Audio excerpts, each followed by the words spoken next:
You're listening to a Bored to Death Herocast, talking superhero anime and other hero fare in easily digestible chunks.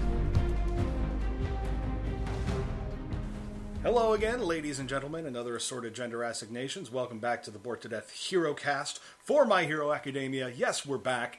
I am Jay, being joined by Sam.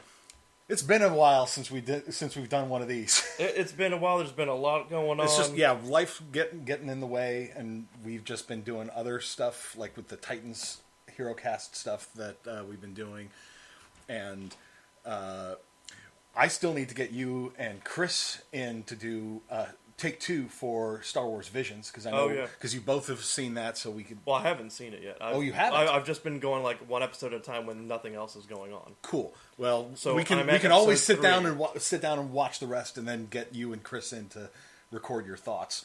But that's talk for another day.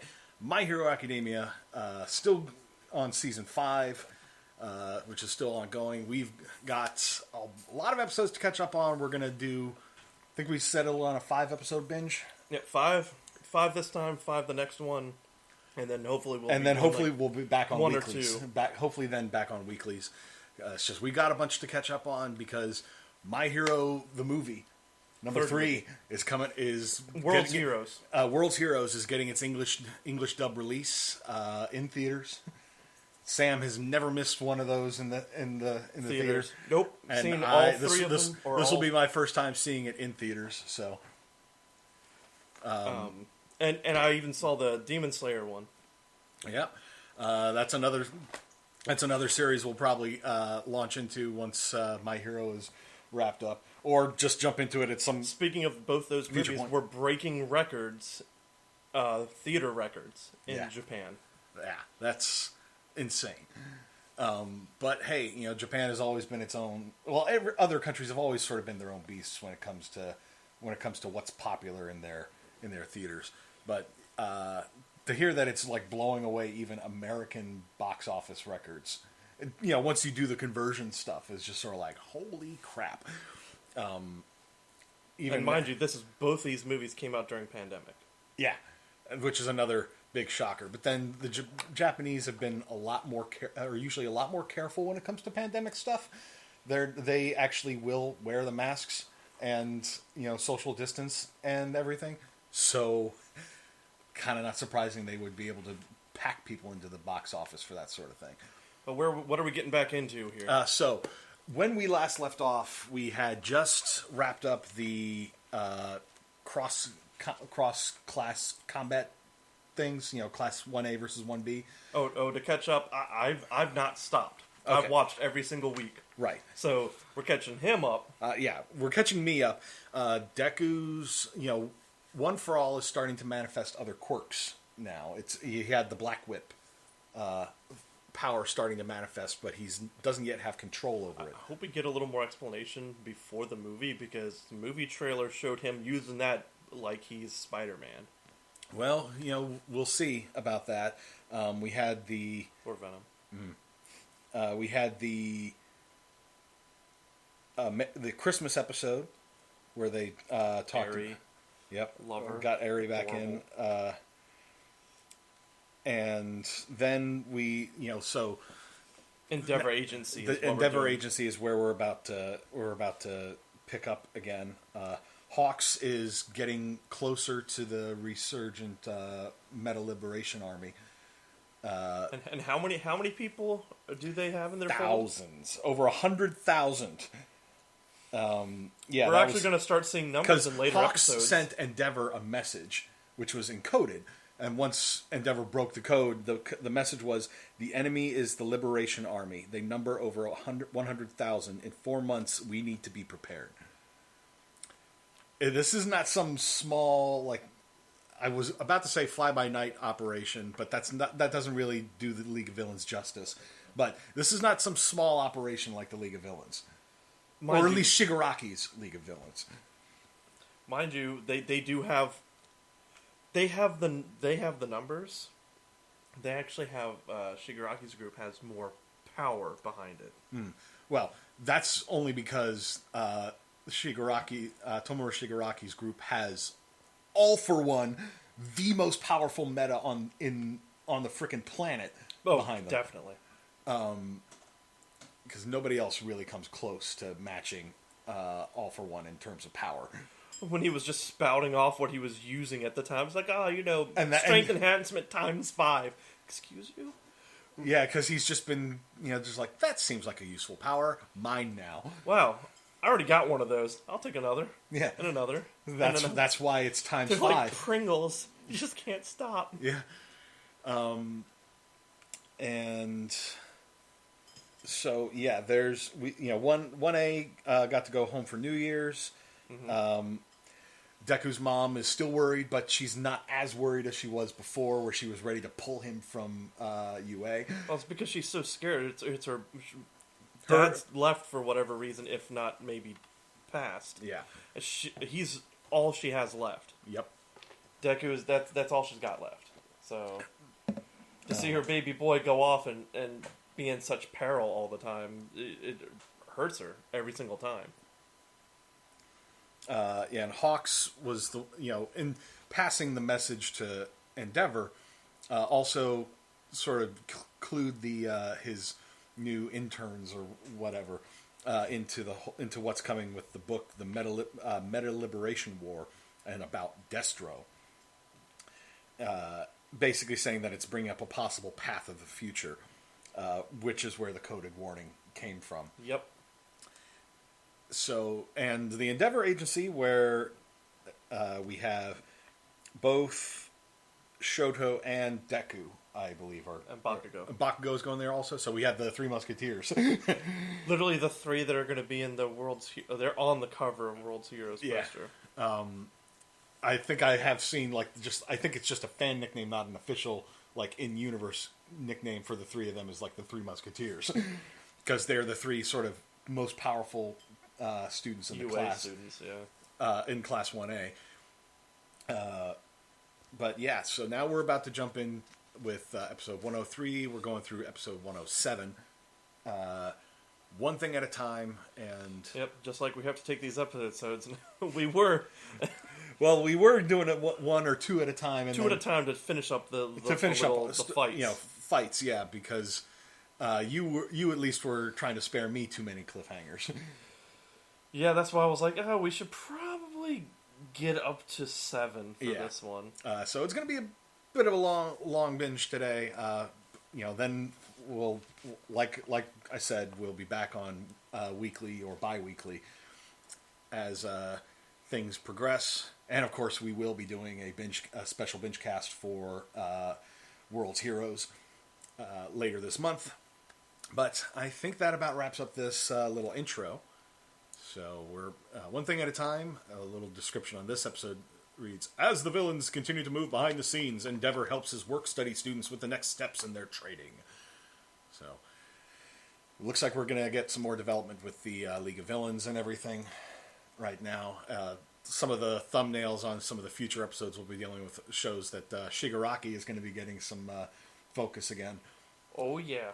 So, yeah, that's going to go ahead and wrap up this intro. So, we'll be back after the binge. Hello, and thanks for listening. While we're binging, please give us a like and subscribe. If you want to reach out, do it via our social media on Facebook or Twitter at BTD_Bingecast. The Bored to Death Clan is part of the CKCC Radio family, including J Bunny's Music Hub, the Race Nerd Podcast, Real Paranormal Talk, Ranking Tracks, Motivational Moves, The A Show, Park Hopper 101, and The Nerd Table. Please consider supporting CKCC Radio on Patreon so we can continue to bring you podcast content. And now, the binge is done, so let's get to the discussion. And we're back. So, yeah, the first 4 episodes of this 5-episode binge we just did sort of covers, or sort of finishes up the Endeavor is trying to do better story arc. The do better Endeavor. Mm-hmm. Well, it's like Endeavor was not a good dad, but he is trying to be a better father, I suppose. You don't often see that in general. Like they've started off bad, they don't try to atone or try to redeem themselves. It's like, And in Made it this far. and in his case, he's come to the realization of, I was a shit person. I neglected my family.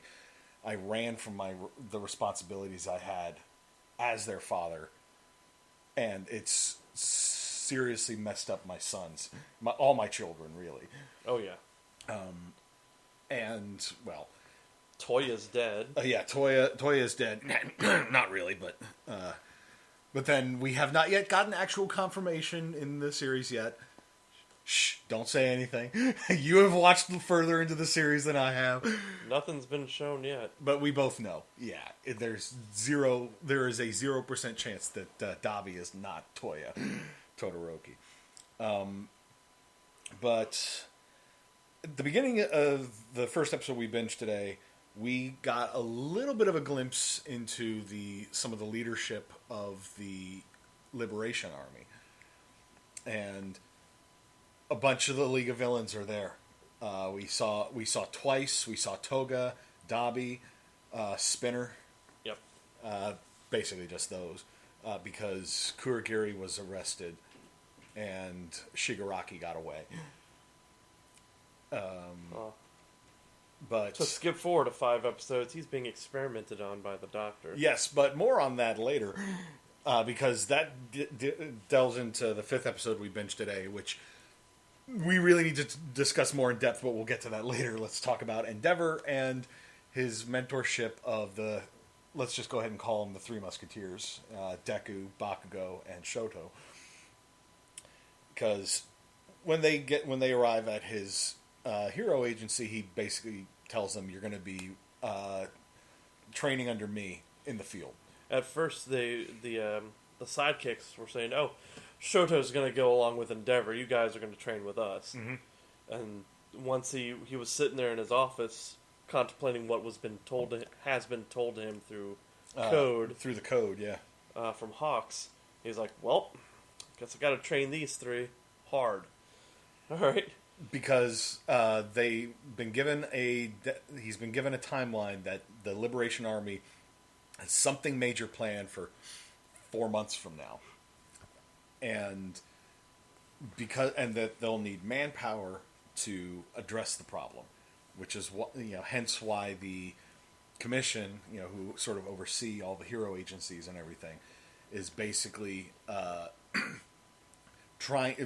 pushing the work study stuff so that they can train up the students as an insurance policy in case the pro heroes aren't able to, or to even help, since most of them have their provisional license.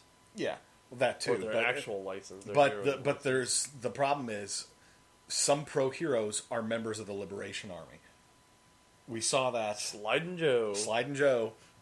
Good old Slidin' Joe. Yeah. Whom we had met like seen like one time previously, but had a distinct enough look that when he popped up at the Liberation Army headquarters, giving Hawks the business. Yep. So it's like you might be the number 2 hero or whatever, but in here you're ranked lower than me.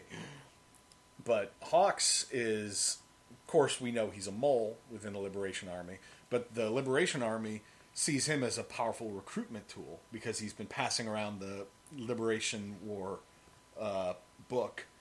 But he's only literally passed it around to young students and younger heroes. He's the voice of the youth movement, as it were. No, we've only physically seen him give it to the Three Musketeers in Endeavor. Yeah, but he was seen doing so. So they're assuming that he's that's the best part about that. Makes him seem like, all right, good, we've got this guy. We saw another way in which his quirk operates, that he can hear things through his wings, not the wings, through the feathers. He stuck one of his feathers in the door jamb of the councils of the Liberation Army. He can decipher the vibrations through the feather to decipher into words in his head. Problem is, it works best if he can deploy his wings at full, and he can't really do that when he's just walking through the halls. Especially if he's being escorted by somebody, then they would probably be like, "Yo, what's going on?" They might ask questions. Peacock. He's a hawk, not a peacock, so they don't expect him to do that. This is true. But anyway, with Endeavor, he meets with the Three Musketeers, and he's sort of asking, what their powers are, what their weaknesses are, and Deku basically admits, this is, my quirk has started manifesting in this weird new way. I don't understand why. I don't really have a whole lot of control over it, but I need to learn how to control it before it goes out of control and hurts somebody, like we saw when it started going crazy during the fight in the 1A 1B stuff, and as he's sort of explaining this, having to be careful in how he's phrasing it all, because watching Bakugo lose his shit. Yeah, partly because it's like nobody except Bakugo knows that he has one for all, and so he's like trying to explain, that how his quirk works, making it up while also sort of trying to give as much detail as he can. But yeah, he goes into one of his patented Deku rambles while Bakugo is just getting increasingly irritated until finally, like, the sidekick Burnin is just sort of like, wow, this guy talks a lot. Well, the best part is that Endeavor followed through on everything he said and was able to summarize it very succinctly. Like, wait, you kept up with that? Yeah. It's like, this is what it means to be the number 2 hero. I mean, and in Bakugo's case, he basically complex things. And Bakugo basically admits that his quirk is very versatile. He basically knows everything that he can do with it, but he's looking to see what limits he has so that he can overcome them. Because he'd recognize that trying to go it alone isn't always a viable option. I need to learn how to work with people, or at least make the best use of their abilities to help me succeed. He's still very much in a me mentality, but he's sort of recognizing that I need to be better with people so that they can help me succeed. Well, what's funny about that, we did mention it about his mom. Mm-hmm. Well, we didn't mention it so much on mic, but we were discussing it while we were watching. His mom hates how he acts. That's why she's so hard on him. She hates. She saw him at the sports festival and laid into him because of that. It's like, you're being an ass. Cut it the F out. I didn't raise you to be an asshole. Basically, Dad's just so nonchalant there, and it's like, yeah. Should probably bring it back a bit. Okay, can we dial it back? You're at an 8. I need you to be more at a 3. Oh, she goes in on Bakugo, freaking 11. And Shoto basically admitted that he, his hate for Endeavor had been holding him back, and that while he still hasn't really forgiven him for a lot of the things that he's done all that he can do with the ice powers, and he's basically now needs to learn how to properly control his flame powers as well. So he's here to learn. What was the move he was trying to do? The flash fire. That's it. Like the Providence burst or whatever it is that Endeavor does. He uses flash fire as like a basis for all the big moves because it's like condensing and concentrating all of his power into one focused burst. And then after we got to see him sort of like a sort of breakdown of how he operates as a hero. Like that most of his sidekicks are like monitoring police bands and informing him of crises and things that flare up in his territory, and then he just swiftly responds while he's like parallel processing on stuff. And then once he's dealt with an issue, he leaves the sidekicks to handle the aftermath and the paperwork while he rushes off to deal with the next thing. He's always on the move. He doesn't have time for that. Exactly. Or the cops, if and cops he basically tasked the Three Musketeers with, your job is by the end of the winter to catch a bad guy before me. And they were all like, yeah, we can do that. They can't even keep up with him. Because one of the things that Endeavor uses his flame powers for is to be fast as fuck. Boy.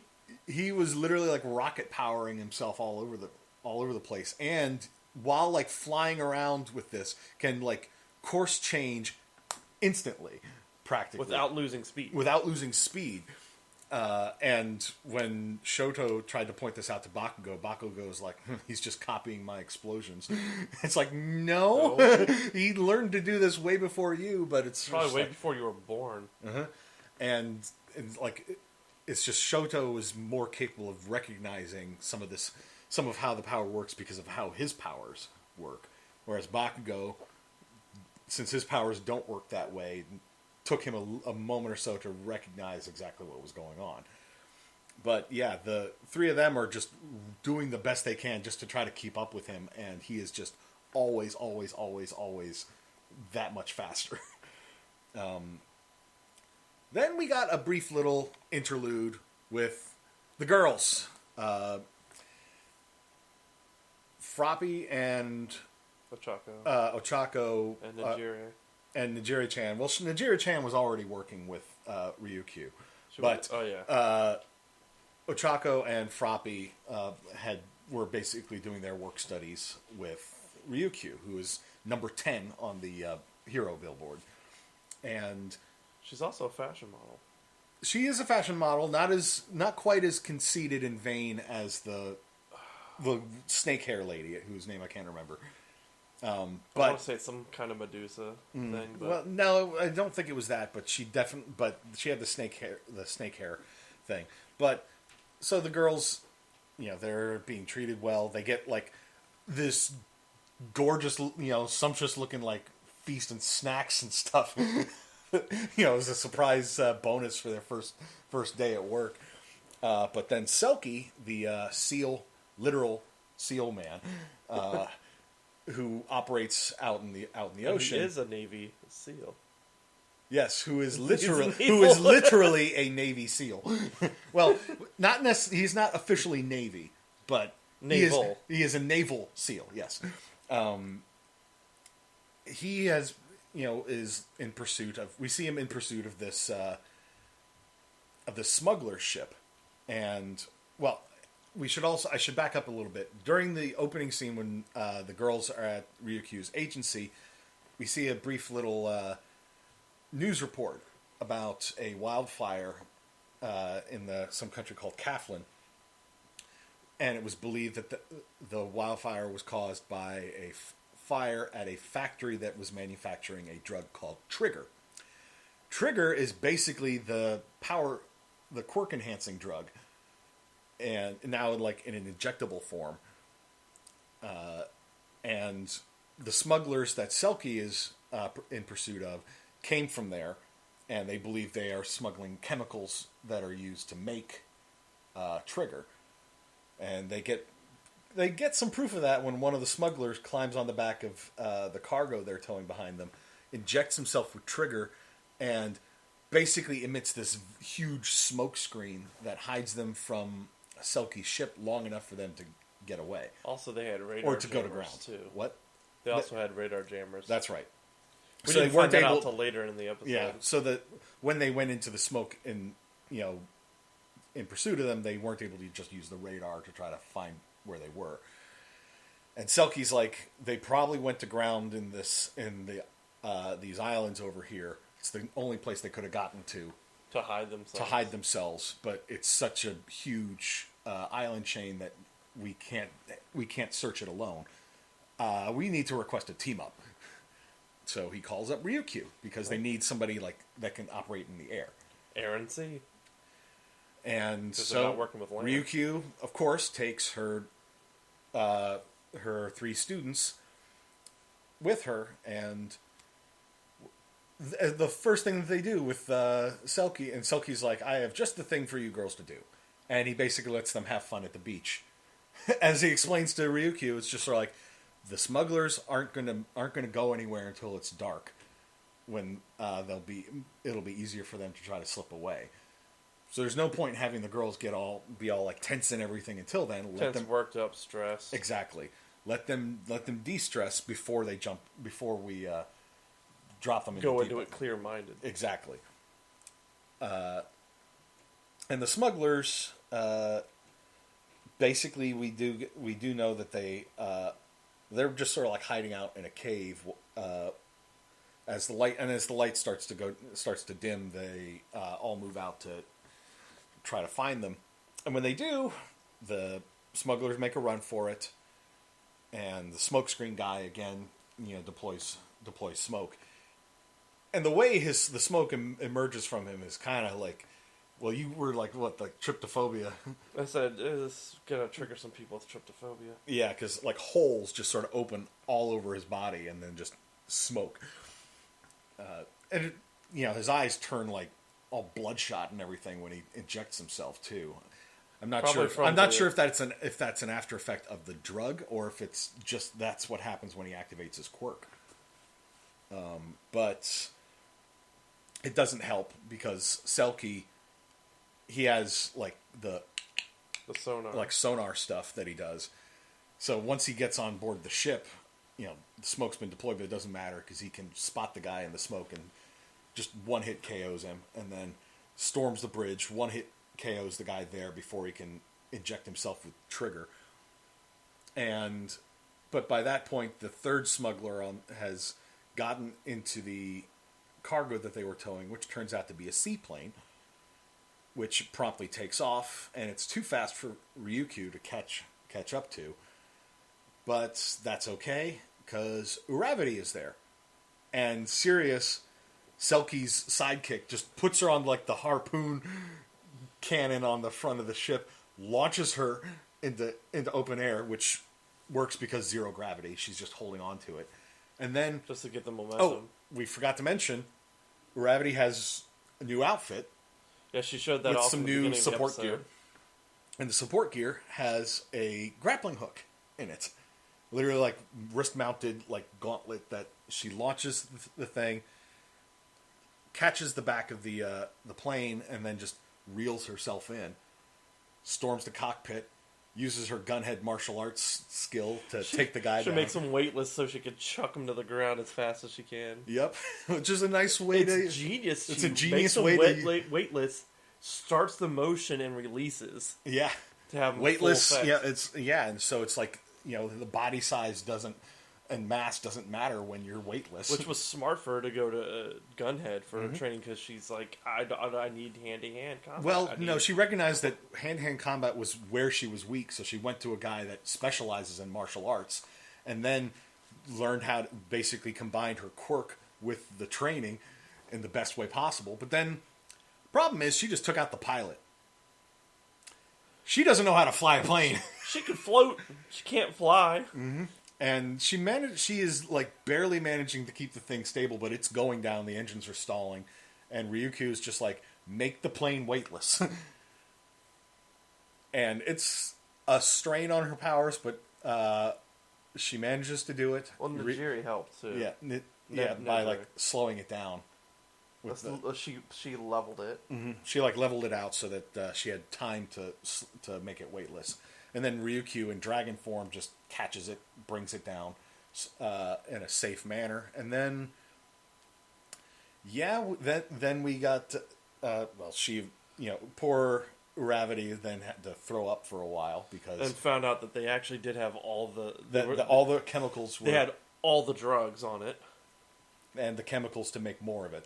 And that was why they didn't want to just let the plane crash, because there was concern that the chemicals would mess up the ecosystem. For decades.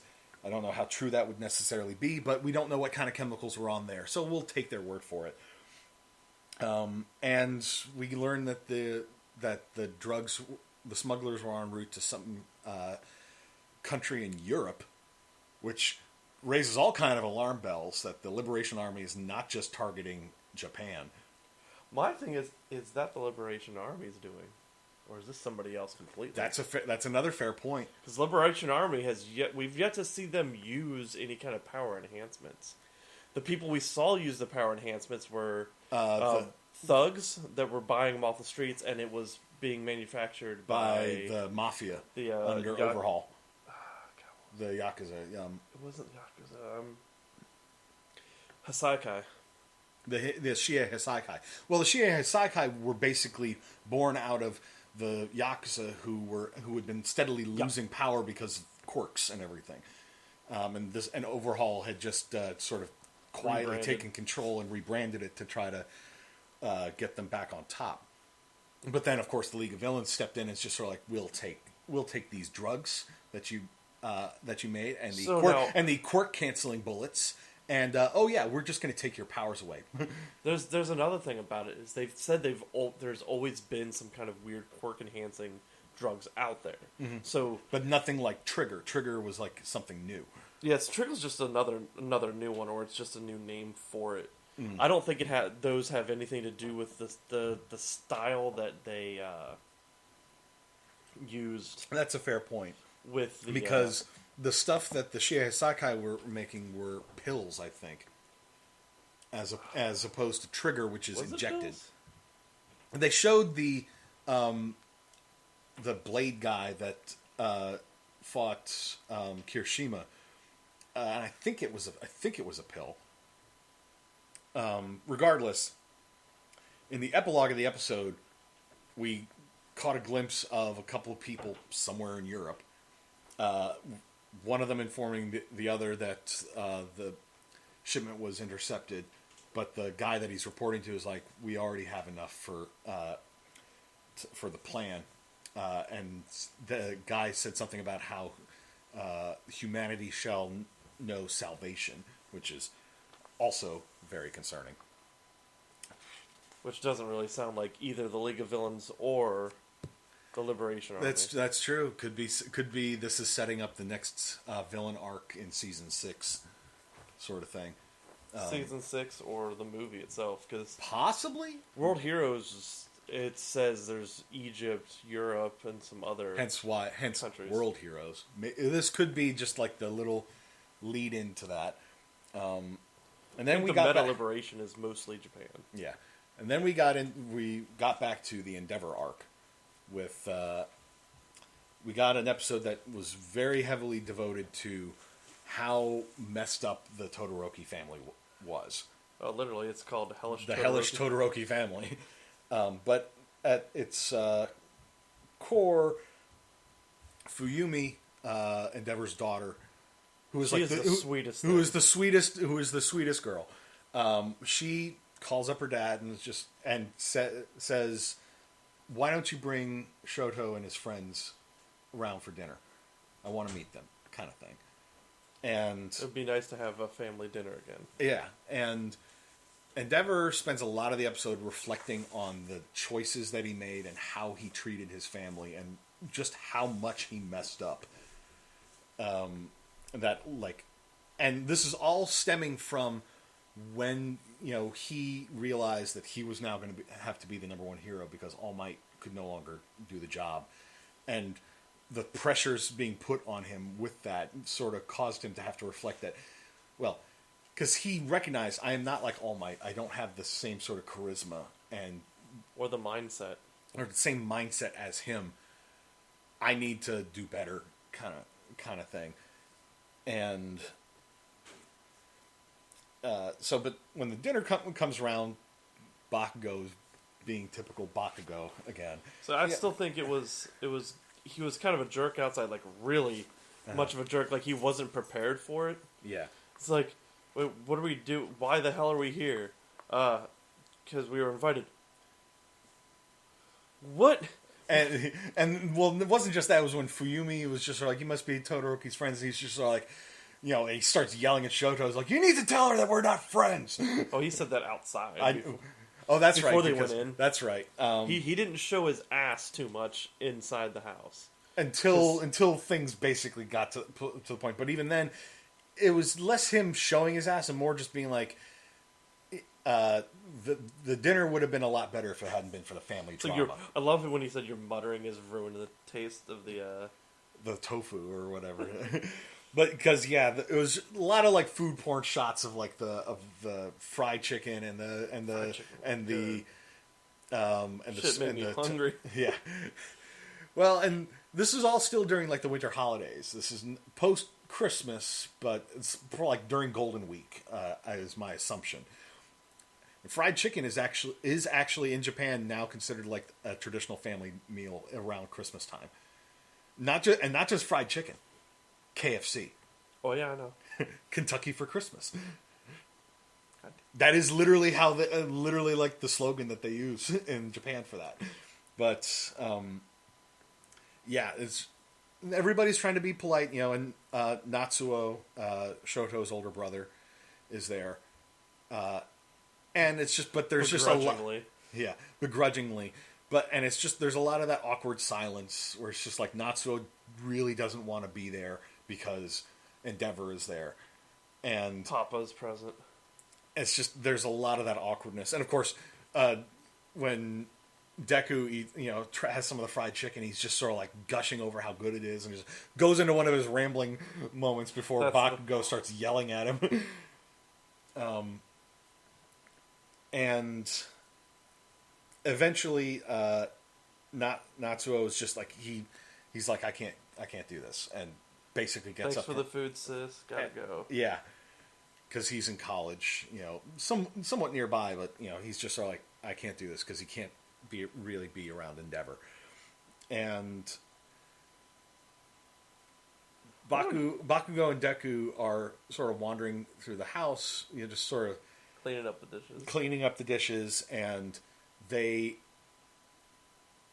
it's like, and Bakugo reveals that he knew about Shoto's motivations and that he didn't like his father that much because he overheard it back during the sports festival. Yep. Again, sort of showing that Bakugo, although he comes across as somebody who doesn't pay attention to anything unless it concerns him, is actually somebody that does pay attention to this stuff. He is extremely self-centered. Oh yeah. Well, he might miss out on some kind of secrets that Deku's given to Todoroki about getting. That's true. I hadn't considered that aspect because he was wondering how Deku suddenly has a quirk that's allowing him to. Wasn't it the last fight going to be Todoroki and Bakugo? Yeah, I think so. Yeah, I believe so. So he probably wanted to see if there was any strat. That's true. I had forgotten about that possibility. But all I got to hear was this family drama. Well, and going back to the family drama, the two of them overhear Shoto and Fuyumi talking about their family and Endeavor, and paper walls be thin. Yep, and it's just that Shoto is just like he recognizes that Endeavor is making that effort, but he's just not sure if he's ready to forgive him for what happened, because pretty much everybody in the he and Natsuo both blame Endeavor for their mother scalding him and giving him that scar. Yeah, it's from all of her mental trauma. Because we got a glimpse of that in one of the flashbacks when she was pleading with Endeavor to take it easy on Shoto because he was literally just a little kid. And he was like 5. Yeah, and he's like training him relentlessly. Won't let him play with his siblings or with any other kids, or have any kind of contact. Yeah, and how does he respond when she keeps pushing him? He slaps her. It wasn't more of a slap, more of like a pie face, like "get off me, woman" kind of deal. But yeah, it can come across as a huge slap because how big that man is. Mm-hmm. And it was like the trauma from dealing with, because there could have been like the same day. Yeah, well, it's like immediately afterwards is when she was on the phone. I think with her mother to her mother. Yeah, I think so, and she like had like a panic attack, kind of. Well, because she's still in that moment of. She's still in that adrenaline sort of moment, and yeah, and Shoto just sort of walked in at the wrong moment. And, hot water was going off. And she just threw it at him. And then, what we also then saw in the aftermath, she immediately flipped out and was like, oh my god, what have I done? That's her baby. But, and Shoto is sort of admits that, says that their mother is trying to get past her issues because she wants to come home. And she was put in the psych ward by Endeavor. Mm-hmm. And injuring child. And that he is like his mother is trying to work past his issues with Endeavor for the sake of the family, not for him, for the family. And Deku then sort of, when they, he and Bakugo walk in, but Deku sort of says, he couldn't help but overhear, and basically says to Shoto, it's like, I think you are ready to try to move on. It's like you don't necessarily have to forgive him, but I think you are ready to take the step to move past those issues. And Natsuo heard, and Endeavor overheard, and we got a glimpse of a little shrine that their family keeps for Toya, the oldest son, who they believe is dead. I have a theory now on that, because it came to light like when you were talking about about the first episode we watched, and it has to do with episode 107 also. Okay. So maybe I should hold it till then. Why don't we do that then? Because we can always then talk about other stuff that's sort of going on and everything with all this once we're sort of caught up. In the next episode, we're at the end of the third episode that we watched, and then into the next one, we see this villain that got released from prison. I don't know that we ever caught his name. I think the close something ending. I think it is. This guy's quirk allows him to manipulate road lines. Like literally, like the striped lines and the lane markings on like pavements, but we see a flashback from several years ago when Endeavor arrested him and got him sent to prison, and this guy is just fixated on Endeavor because this guy wants to die. He basically is like the only thing that man has any control over is like how he. Yeah, his name's ending. And the only thing that man has truly has control over is how they leave this world, sort of thing. His and he quirk wanted is white line.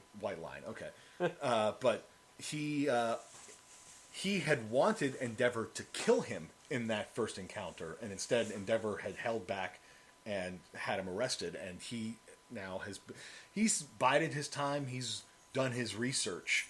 And he's studied up on the first thing he did was get released and immediately start looking into Endeavor's affairs. Personal life, yeah. And we see him go after Natsuo and basically abducts him.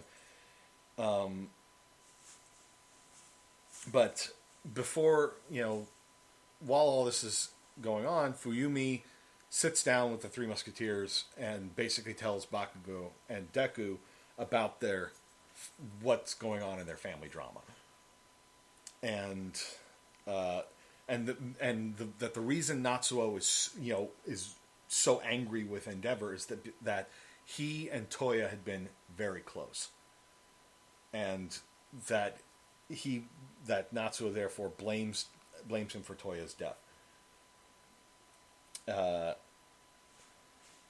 And then Endeavor, takes the three is taking them back to school in his car with his grumpy driver. Love his driver.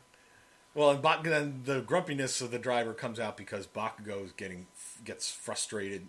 That they're all sort of crammed into a car together, and he's just sort of like, number one hero can't afford a better car than this, and the driver just sort of snaps at him. Oh, is this not to your liking? Yeah. Since when did you hang out with these kind of? But then ending basically ambushes them in the road with Natsuo all tied up in the white lines, and that's when. So then. Basically, comes the fight. Ending wants Endeavor to murder him. He specifically uses the term murder. Like he wants, it's kind of like Joker. He wants Endeavor to break the one rule that heroes have, which is thou shalt not kill. Yeah.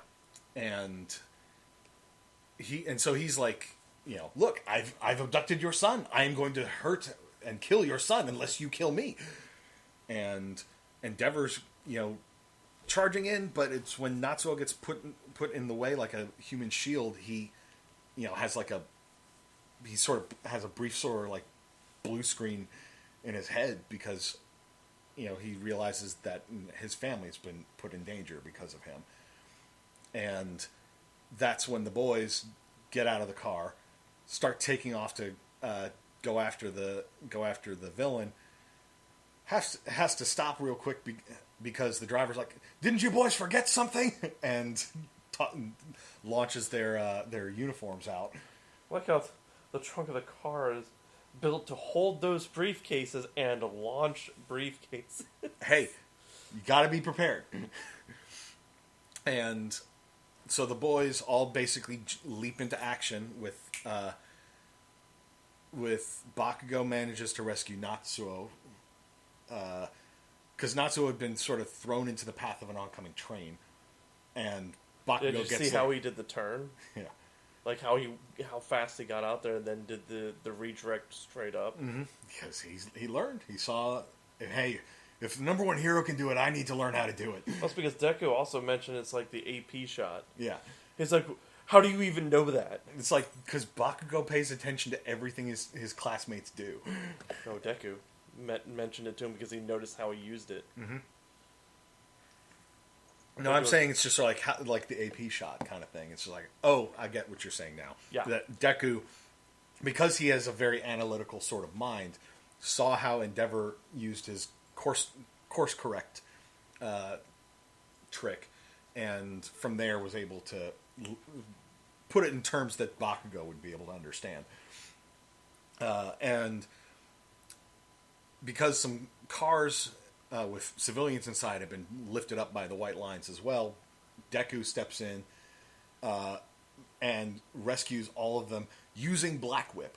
Yep. He manifested Black Whip and had pretty good control over it, so he was able to catch the cars, bring them down safely, and then Shoto just rushed in, took down the villain, and trapped him in ice, much to the villain's dismay, because he was like, "It's not supposed to be like this, no!" And then it's just Endeavor sort of breaks down, embraces, Natsuo, just because and Bakugo. And Bakugo, because he happened to be there checking on him. And old man smell. Yeah. But in Endeavor's case, it was that sort of like, I almost lost you. I almost lost another of my sons. I think he was hugging Bakugo because he saved him. That too. And then Endeavor basically had it, admitted to Natsuo. It's just like, I fucked up, and I'm sorry for that. I ran from my problems, and I wasn't. And I don't want to be forgiven. I want to be able to atone. I don't want to be forgiven. I want to atone. And Natsuo's like, you think you can atone for this? But he, at least was getting emotional about it. Just sort of like, he could tell. He wants to. He wants to, but he is just not ready to take that step yet. There's still a bit of a block in Natsuo's head over it. But in the epilogue,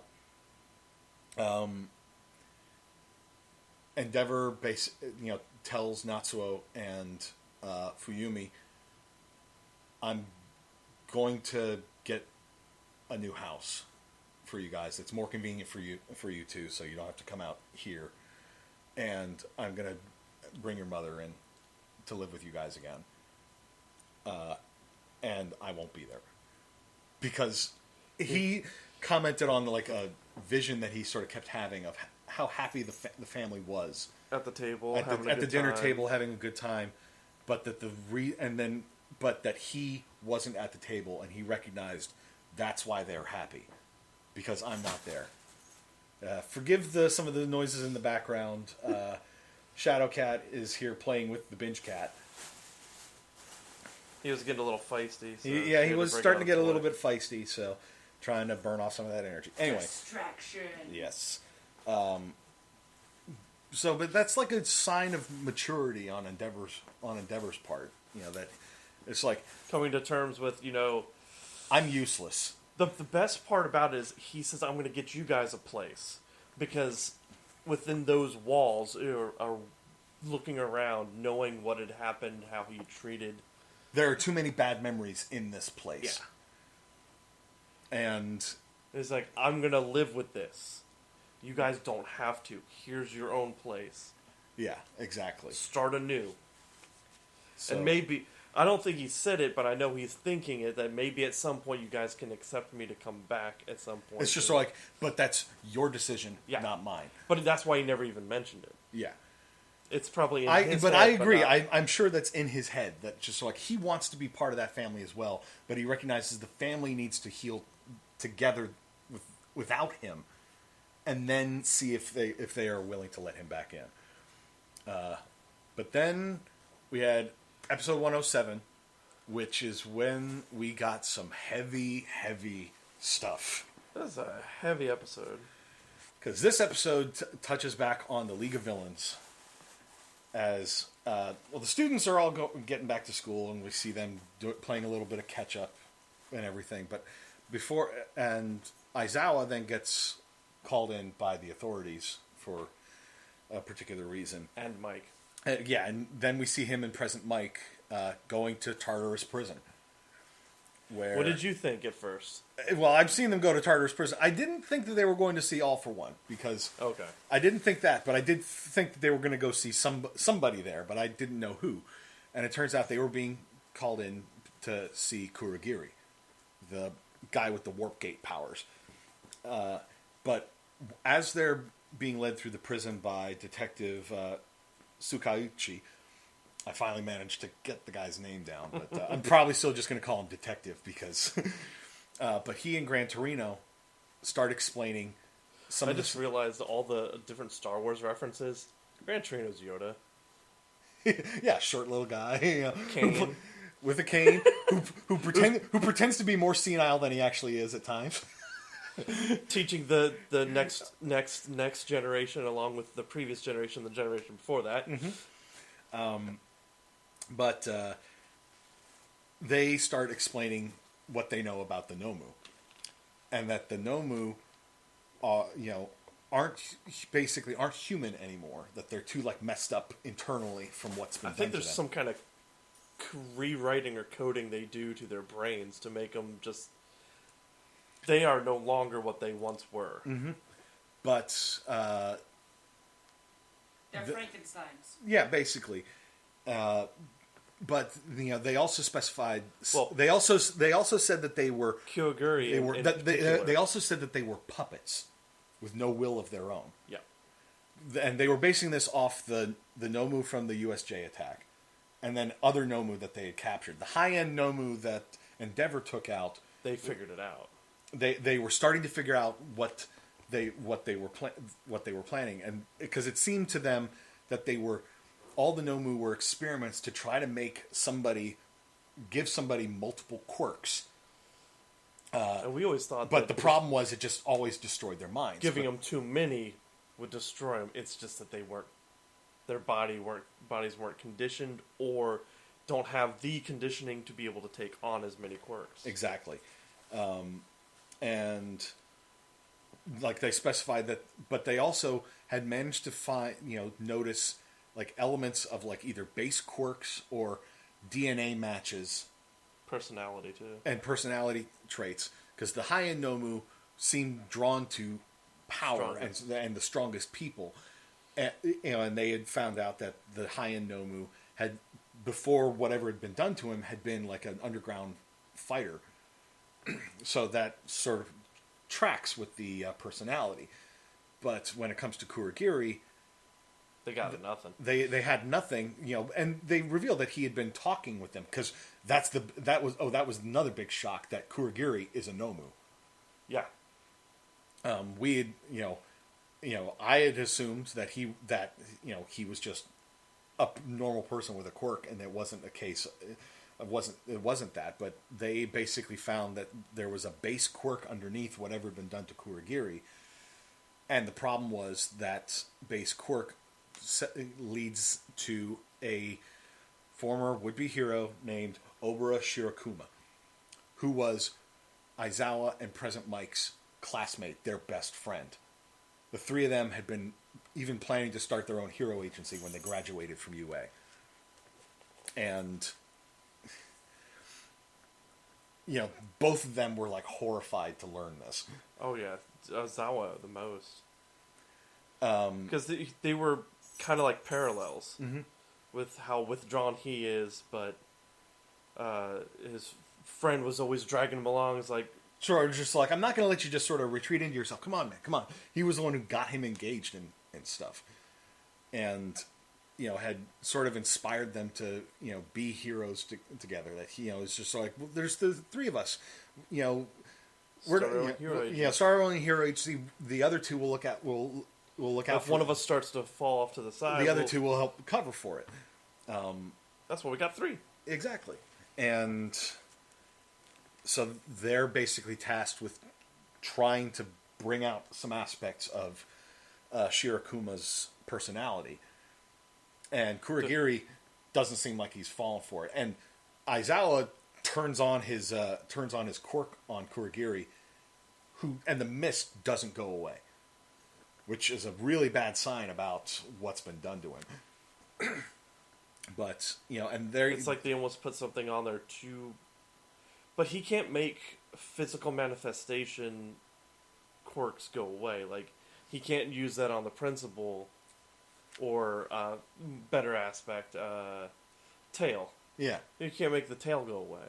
You can't look at the dog. But yeah, stuff where there is a physical manifestation of the quirk. So like somehow, Froppy, he wouldn't be able to turn off her quirk because Invisigirl, he wouldn't be able to make her be seen. Exactly. Also, maybe, but in his case, it depends on him being able to make eye contact with them. She's invisible.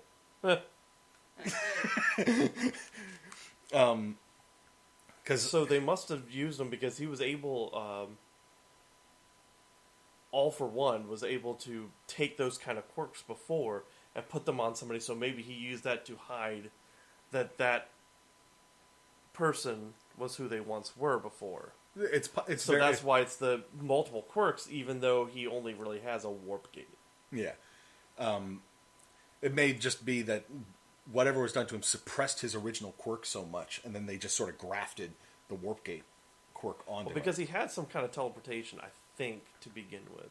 Because that was what they said was the basis for it. So the mist may just be something that interacted with the teleportation. Or to hide him. His eyes are on the mist, though. Yeah. If you think about it that way, maybe he can't make eye contact due to the fact of that he can't mist. actually see the body. Yes. That's another good possibility. Yeah.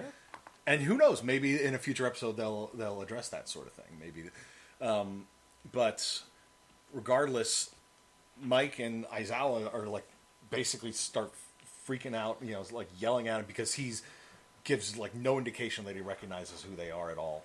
But then they start bringing up all the memories that they had made with Shirakuma.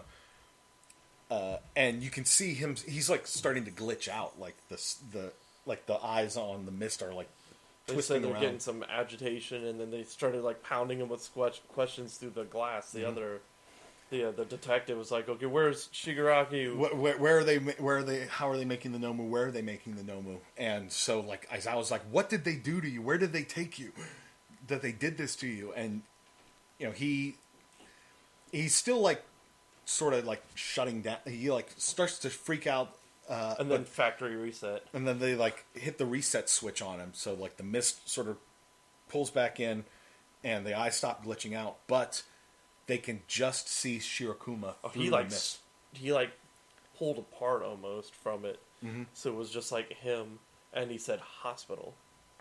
It sounded like he dropped a name in there, but it was sort of like so messed up with all the glitching going on that you couldn't quite make out what the actual name was. But I he wonder did if it was mention that hospital. particular hospital. Oh, it absolutely had to have been. But so then they are thanked for doing this, and Gran Torino's just sort of like, I know this dredged up a lot of unpleasant memories for you too.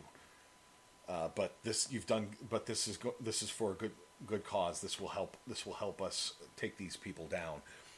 And the information is passed along to Hawks so that he can then try to investigate further. And we see that Hawks is trying to teach Twice something. I don't know what. I think it was something to do with the Meta Liberation Army. That's it's like, right. what is this all about? Yeah, and Twice being that it's Twice, sort of is like only half paying attention. I just love who it's like, hey, can I get you anything? It's like, yeah, coffee, black, with lots of cream and sugar. Well, that's always how Twice has been. love it. It's like he'll voice an opinion, then immediately voice the opposite. The best. And then we got the final scene of the binge was the Doctor, the same one that's been working with All for One on his evil schemes, is experimenting on Tomura Shigaraki, and it's very heavily implied that the Doctor has perfected the technique of grafting multiple quirks onto somebody without destroying their personality. So, what do you think they're doing to him? They're making him into All for One Junior. Come on. All for One has basically said that Shigaraki is his successor. Also, the one thing I wanted to bring up earlier, like that came to me, I don't think it's right. I'm pretty sure I'm not right, because Dabi came to the League of Villains later on as a part of just finding a group to fit in with. Yep. Kind of like Toga trying to find, and Spinner having to do something with Stain. But if you think about it, with all the skin grafting, Well, it's all not the necessarily weird skin stuff- grafting. I'm using grafting as I'm just saying in general. with Dabi, you mean? Dabi is being skin grafting. Him having a I don't really kind of know you kind of feel when he was meeting Endeavor. Was he an early on Nomu? That's Because a good possibility. they keep saying Toya is dead. Toya is dead. They've already proven that they made Kurogiri out of a dead body. Was he actually dead? He was dead. Oh. I mean, they showed the blood in the scene in the episode. That's fair. Well, the real question is, was he actually dead or was he mostly dead? Because if he was like in a coma, Which one? She's talking about Kurogiri. yeah, He was dead. yeah. Well, yeah, that's right, because they had him in the mortuary. Yeah, They and were gonna and that's cremate right. him. We saw also like a flashback thing of All for One. Toya, Basic. we know nothing about. All we know is he is supposedly dead, but but we don't know specifically if he is actually dead. The one thing that or was weird. if he faked his own death, kind of thing. We've also got the thing that Endeavor said in one of the episodes is, I might as well have killed him myself. Like, did he? So, the two conflicting theories I have about it. Okay. He could be something of a Nomu, which I came up with but don't believe at all. It's an interesting theory. Because you've got people coming up like that. Or was it he's the eldest son of the Todoroki family trying so hard to impress his dad, even though he doesn't have the quirk combination he wanted, burned himself up trying to be like his dad, which is why he has the scarring in the exact spots that his dad has when he's full Endeavor. Yeah, He's just assumed dead. Yeah, Because maybe he engulfed himself and then he's gone. Thinks he's and dead. him saying to Endeavor's like, "I don't know you," is just him literally just fucking coy. Yeah, fucking with him in that respect. But it's another good series of episodes. But oh my god, the revelations with Kurogiri and the Nomu raises some very unpleasant implications. That like did these people know what they were signing up for? And then it's like next few episodes are going to be focusing more on the League of Villains, because the next episode that we'll be covering in our next binge, the first one is titled "My Villain Academia," and Sam has a grin on his face. You cannot wait for me to see these episodes, can you? So what we've been experiencing. Yep. We're going to start at number 1 again. We're gonna. So we're going to be like, put those together. So we're focusing on all the members of the League of Villains, but mostly Tomura Shigaraki. Yep, and it's all going to be taking place before what we just watched. Yeah, well, because we're basically experiencing a series of flashbacks here. What do you remember of Dagobah City. Deka City. Deka is it Deka? Deka City. Not well. Close enough. It's just from the notes that I had, there was some massive devastation, potentially caused by like one man, but there was like a 20-person riot. That do you remember what I said about it? No, refresh my memory because it's been weeks since then. Well, my theory about it, I was like, holy shit, that was Shigaraki. I could believe it now that we're seeing and getting confirmation that they're trying to turn him into All for One Junior. So and then that doesn't happen until after the series of episodes. The experimentation. Furthermore, with the All for One Junior, I think they basically said that Tomoe Shigaraki is just an assumed name. I don't know what you're talking about. Which suggests to me that All for One's name is something Shigaraki. You can be coy all you want. I have a feeling the fact that you're being coy tells me I'm right. You could be, you could not be.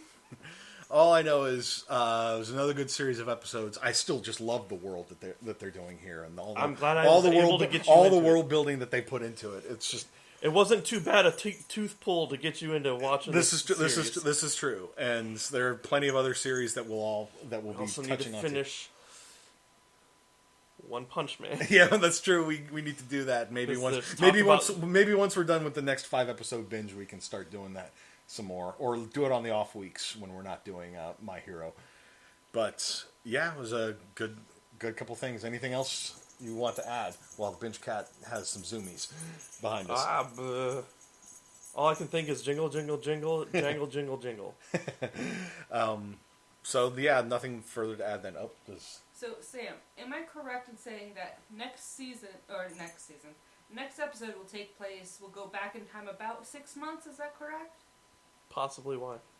I'm just giving a heads up.